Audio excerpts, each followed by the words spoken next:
So, that's not really.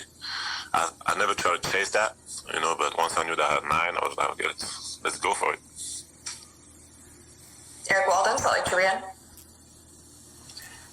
Rudy, after the last couple of games, you spoke about the need to kind of get the effort going on the defensive side more consistently. What did you see from your teammates tonight in kind of setting that tone from the start of the game? That's night and day, when we do that, and we did it against the Raptors too. We're a different team, and we're able to score off our defense, and we're able to not let the other team get going and get confidence. And that's the team that we want to be, and that's the team that we know that when we come with that focus every single night, we're a great team. Next up, Sarah Todd, Deseret News.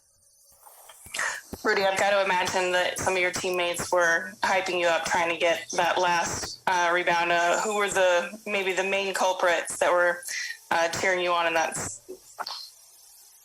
Actually, when I came out with like 7 minutes left, Derek, that was coming in for me, told me that I had 9 blocks, and he was really happy to tell me that, and that's just the way we are as a team. Everyone is is happy for one another, and everyone is lifting each other up.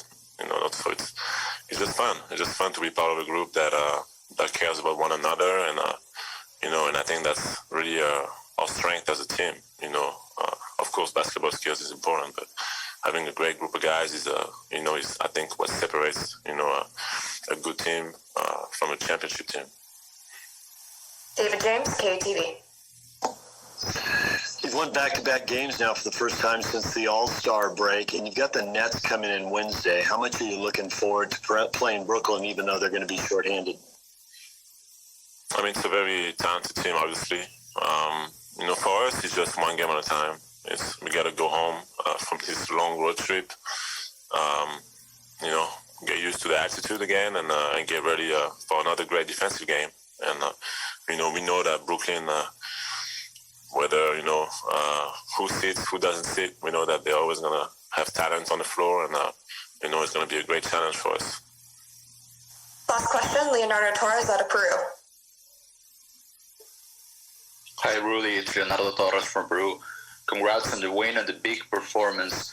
Rudy, at this point of the season, what is the main goal for the team for this season? For us, it's just keep getting better. We obviously want to keep winning every single game. Any game that we can, we're going to try to win every night. But the goal is really to keep getting better, keep finding ourselves defensively and offensively, and when the playoff comes, be able to play the best basketball that we can play. Thank you. Thanks, Rudy. That was Rudy Gobert. What a performance from Rudy tonight. 29 points, 10 rebounds, 9 block shots. I thought that was interesting. He said that Derek Favors told him about the 9 blocks as he was coming in for him there in the fourth quarter. And he mentioned that Derek was excited to tell him about it, and Rudy used it as an opportunity to talk about how nice it is to play for a team where they uplift each other. And it just made me think for a second, and not to get too off topic of Rudy's great game, but when Rudy first came to the team, Derek Favors was the dominant big here, and as Rudy emerged, that complicated Derek's role on the team. Remember, of course, when they were playing 2 bigs, and the kind of narrative was, can Derek learn to shoot, to space the floor? And it's really been kind of a journey for both of those, and for Derek to come back. And Locke played a clip of Derek Favors talking about this during the broadcast today, where he comes back and he accepts his role as Rudy's backup and a reserve player, and that's something he's not only comfortable with but wanted to do. Derek Favors, watching almost his entire career evolve in front of our eyes here in Utah, he's a good dude. He's a good dude and I think a real valued player on this team, both on the floor and off of it. And I thought that was kind of a cool anecdote from Rudy. Yeah, it does speak to the chemistry that exists on this team. I think we've alluded to that a bunch. But Derek, I think why he's been such a natural fit is, he went somewhere else, and he kind of saw, how things are and the way teammates treat one another, and good, bad, whatever. It just, I'm sure, the way the Jazz kind of do things and demand things are done, it's just an elite level here. And so with him coming back and then, like you said, just the whole kind of interaction between these two